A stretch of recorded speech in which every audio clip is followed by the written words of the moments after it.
ஃபைனலாக Honda company hornet 125க்கு pricing வந்து announce பண்ணிட்டாங்க. ஸோ இப்போ இந்த வண்டியோட எக்ஷோரூம் ப்ரைஸ் என்ன, இந்த வண்டியோட ஆன் ரோட் ப்ரைஸ் என்ன, இந்த வண்டி பற்றின டீட்டெயில்ஸ் என்ன அப்படின்னு சொல்லிட்டு டீட்டெயிலாக இந்த வீடியோவில் பார்த்துருவோங்க. ரீசன்ட் டேஸ் முன்னாடி தான் ஹார்னட் 125 பைக் வந்து லான்ச் பண்ணாங்க. ப்ரைஸிங்கை மட்டும் அனௌன்ஸ் பண்ணாமல் இருந்தாங்க. இப்போ வந்து ப்ரைஸிங் வந்து அனௌன்ஸ் பண்ணியிருக்காங்க.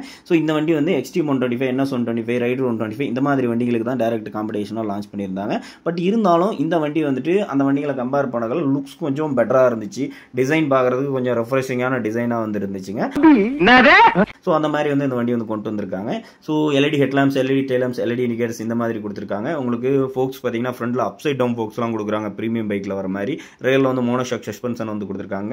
கன்சோலும் பார்த்தீங்கன்னா உங்களுக்கு TFT கன்சோல்லாம் கொடுக்குறாங்க. ஸோ இதில் வந்துட்டு மொபைல் ஃபோன் கனெக்டிவிட்டிலாம் வரும், உங்களுக்கு USB சார்ஜிங் ஜாக்கெட் வரும். ஸோ இந்த மாதிரி இந்த வண்டி வந்து காம்படேட்டரை கம்பேர் பண்ணதில் கொஞ்சம் ஃபியூச்சரிஸ்டிக்காக இருக்குது. இன்ஜினும் பார்த்தீங்கன்னா ஒரு 125cc-க்கான கொஞ்சம் 11 bhp and 11 Nm of torque வந்து ப்ரொடியூஸ் பண்ணுற மாதிரியான ஒரு இன்ஜின் வந்து கொடுத்துருக்காங்க. பவர் வந்து காம்படேட்டர் கம்பேர் பண்ணல ஸ்லைட்லி கம்மி மாதிரி இருக்கும். ஆனால் அந்த வண்டியோட வெயிட் வந்து 125 kgங்கிறதுனால பிக்கப் அந்த வண்டிகளுக்கு ஈக்குவலாக தான் இருக்கும். ஸோ இந்த மாதிரி கொஞ்சம் காம்படேட்டர் கம்பேர் பண்ணல ஃபீச்சர்ஸ் அதிகமாக கொடுத்ததுனால இந்த வண்டியோட ப்ரைஸிங்கும் வந்து ஸோ இந்த XT 125 கம்பேர் பண்ணல ஒரு 10,000 ரூபா வரைக்கும் அதிகமாக வந்து கோட் பண்ணியிருக்காங்க. ஸோ இந்த வண்டியோட ப்ரைஸிங் பார்த்தீங்கன்னா 1,12,000 ரூபா எக்ஷோரூம் ப்ரைஸுக்கு வந்து இந்த வண்டி வந்து கோட் பண்ணியிருக்காங்க.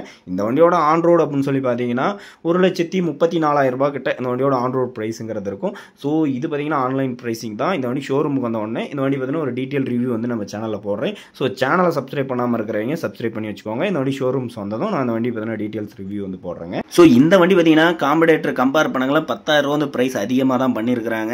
ஸோ இந்த ப்ரைஸிங் வந்து உங்களுக்கு வேல்யூ ஃபார் மணியாக தெரியுதா இல்லையாங்கிறத கமெண்ட்டில் சொல்லுங்கள். என்னை பொறுத்த வரைக்கும் ஒரு 5,000 ரூபா ப்ரைஸ் வந்து கம்மியாக பண்ணியிருந்தா ஒரு வேல்யூ ஃபார் மணியாக தெரிஞ்சிருக்கும். ஸ்லைட்லி ப்ரைஸிங் வந்து கொஞ்சம் அதிகமாக தான் இருக்குது.